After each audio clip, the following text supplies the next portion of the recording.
We also want to finish up the gas fireplace that Joe Wyant and Nick Neeson roughed in down there back before drywall. Since then, Jason the Mason took care of the stone surround, and Dan put together the mantle using pieces of cherry to set the stage very nicely for the fireplace itself.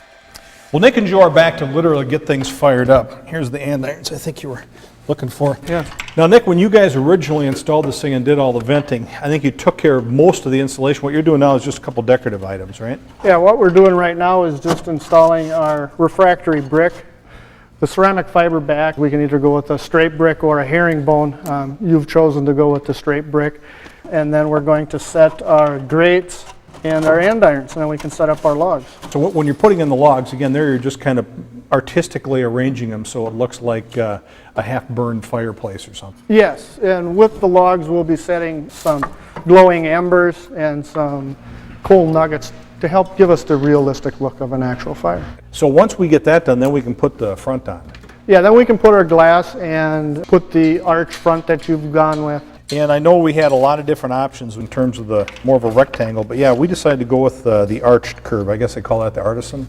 Yes. I think that just looks really elegant. We're keeping it fairly simple, going with a wrought iron look, although it is possible to do some fairly intricate designs. So, I mean, it's just great to have a lot of different options to work with something like that. Yeah, that's what helps with the fireplaces. We have a lot of different options now, where before we had one face to choose from.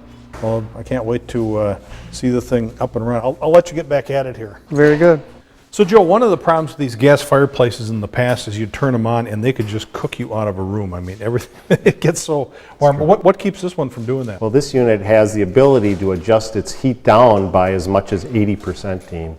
And how does it go about doing that? Well, what it does is it has what they call a split flow burner system. So in the split flow burner system, it has the ability not only to adjust your flame down by a traditional 30% level, it also has the ability to turn off the back burner, which then allows us to reduce the heat from 31,000 BTUs all the way down to 6,700. And how does it keep track of what temperature it's running at? Your handheld transmitter acts as a thermostat on this unit. Okay. And not only does it have traditional thermostatic functions, it also has the capability of adjusting the heat accordingly. It has what they call a smart stat in it.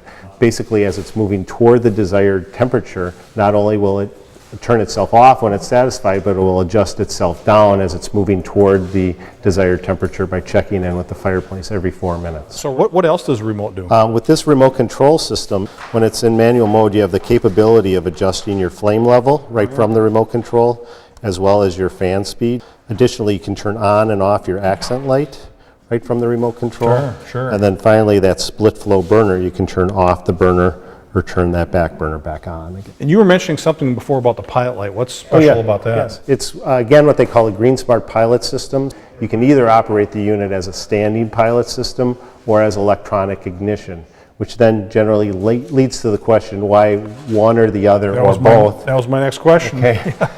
Which the nice thing about being able to have a standing pilot system is that in the wintertime when it gets quite cold, a lot of cold air will come into the fire box. So if it's 20 below zero outside, it's going to be 20 below zero inside that box. And by keeping that pilot on, it keeps it a little more temperate in there so that when you do introduce fire, you're not going to get a lot of condensation on the inside of the fireplace box. And you don't have to worry about getting on your knees under there with a match trying to... Just flip a switch. Yeah, okay, that's always nice. Yep.